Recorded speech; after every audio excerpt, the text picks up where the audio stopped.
అలాగే వైఎస్ రాజశేఖర రెడ్డి గారు మాట్లాడుతూ ఆయన ఈటెల రాజేందర్ గురించి ఏమో పట్టుమని 10 మంది లేరు మీరంటే ఆయన మాట్లాడతారు కూర్చోబెట్టి తెలంగాణ ఏం సాధిస్తాం అంటే ఎందుకు చెప్తున్నానంటే మళ్ళీ ఆయన కొడుక్కి తెలంగాణ నాయకులు ఈ రోజున ఓపెన్గా సపోర్ట్ చేసే పరిస్థితికి వస్తున్నప్పుడు ఇది నా భయం ఏంటంటే మీ కక్ష సాధింపు మీకు చంద్రబాబు గారి మీద కక్ష కోసం మళ్ళీ ఇట్లాగొచ్చి చేసుకుంటూ వెళ్ళిపోతే నా భయం ఏమొచ్చిందంటే విసిగిపోయాను నేను.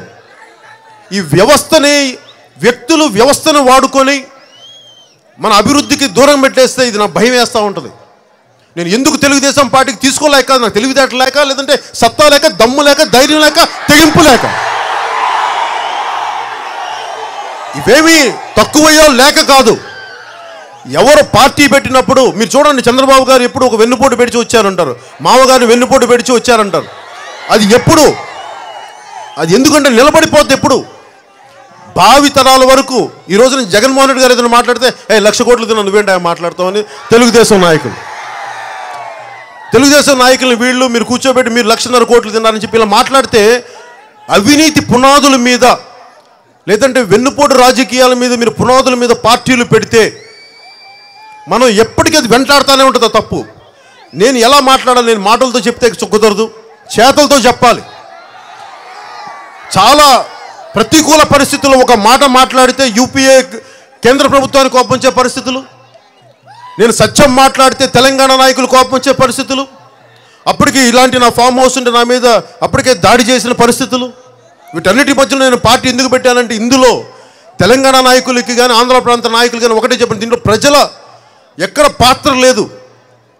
తిట్లు పడుతుందేమో ప్రజలు, దెబ్బలు తింటుందేమో ప్రజలు, మీరు తీసుకున్న నిర్ణయాలకు. దీంట్లో తెలంగాణ నాయకులు కూడా ఆ రోజున చెప్పాను,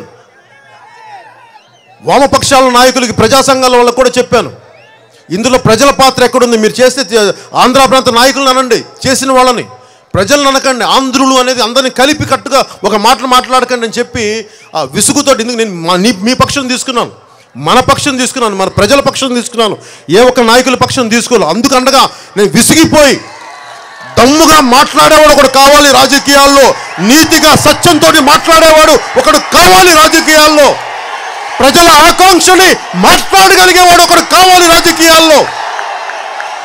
ఒక మాట మాట్లాడితే నా ఆస్తి పోద్దేమో, ఒక మాట మాట్లాడితే నా ఇల్లుని ధ్వంసం చేస్తారేమో. విసిగిపోయాము ఈ తప్పుడు రాజకీయాలను చూసి చూసి చూసి. ఎంతకాలం మీరు తీసుకున్న నిర్ణయాలకు ఇప్పుడు కూర్చోబెట్టి ఇప్పుడు యువత గొడవలు పెడతారా మీరు? విసిగిపోయాము ఈ మాటలు చూసి. నేను ఇదే తెలంగాణ యువతకి ఇదే కోపం ఉంది. ఇది ఎప్పుడైనా చూడండి, రాజకీయ నాయకులు వ్యవస్థ మారే సమయం వచ్చింది. ఎంతసేపు కూర్చొని మీకు 2,000 ఇస్తాం 1,500 ఇస్తామని చెప్పి ఇలాంటి పథకాలతో ముందుకెళ్ళదు. ఇందాక నేను చెప్పినట్టుగా జగన్మోహన్ రెడ్డి గారు 3 దశాబ్దాలు ముఖ్యమంత్రి కావాలంటారు, ఆయన అసెంబ్లీలకు వెళ్ళరు. నేను ఏదనంటే నన్ను వ్యక్తిగతంగా నన్ను తిడతారు, నా వ్యక్తిగత జీవితాన్ని తిడతారు. నేను మాట్లాడతాను, అయ్యా మీరు అసెంబ్లీలకు వెళ్ళట్లేదని మాట్లాడితే దానికి తిడతారు. ముఖ్యమంత్రి గారికి అయ్యా మీరు మీ వాళ్ళు ఇసుక మాఫియాలు చేస్తున్నారు, లేదంటే జన్మభూమి కమిటీలు కేవలం మీ కార్యకర్తలు తప్ప ఒక బలమైన భయంకరమైన గుండా కమిటీలా తయారైన మాట్లాడితే ఆయనకి నా మీదకు దాడులు చేస్తారు. ఇవన్నీ ఎందుకు విసుగు చెప్తున్నామంటే నిజంగా వీళ్ళెవరూ క్షేత్రస్థాయిలో వెళ్తే మీరు అడగండి, మిమ్మల్ని మీరు ప్రశ్నించుకోండి. క్షేత్రస్థాయిలో ప్రతి యువత మాట్లాడేది, అన్న మాకు 25 కేజీల బియ్యం కాదన్న, 25 సంవత్సరాల భవిష్యత్తు కావాలన్న మాకు. వీళ్ళెవరన్నా సరే, ముఖ్యమంత్రి గారు కానీ లోకేష్ గారు కానీ మన జగన్మోహన్ రెడ్డి గారు కానీ మేము మీకు 3 తరాల రాబోయే ఒక 50 సంవత్సరాల భవిష్యత్ ప్రణాళికని వేసుకొస్తున్నామని చెప్పరు. మేము 3 తరాలు ఉండాలని అనుకుంటాం. చూసారు, మనం మాట్లాడుకునే దానికి, క్షేత్రస్థాయిలో యువత మాట్లాడుతున్న దానికి, మహిళలు మాట్లాడుతున్న దానికి, వాళ్ళు మాట్లాడడానికి నక్కకి నాగలో కానుకున్నంత తేడా ఉంది. జనసేన వచ్చింది, నేను వీళ్ళలాగా నేను 3 తరాల భవిష్యత్తు నేను మాటలు చెప్పట్లా. నేను త్యాగం చేశాను, దెబ్బ తిన్నాను. గర్వంగా ఎందుకు చెప్పగలను, ధైర్యంగా ఆత్మవిశ్వాసంతో ఎందుకు చెప్పగలను అంటే ఒక పార్టీ జెండా మోస్తే నాకు పదవి ఏంటని అడిగే రోజులు.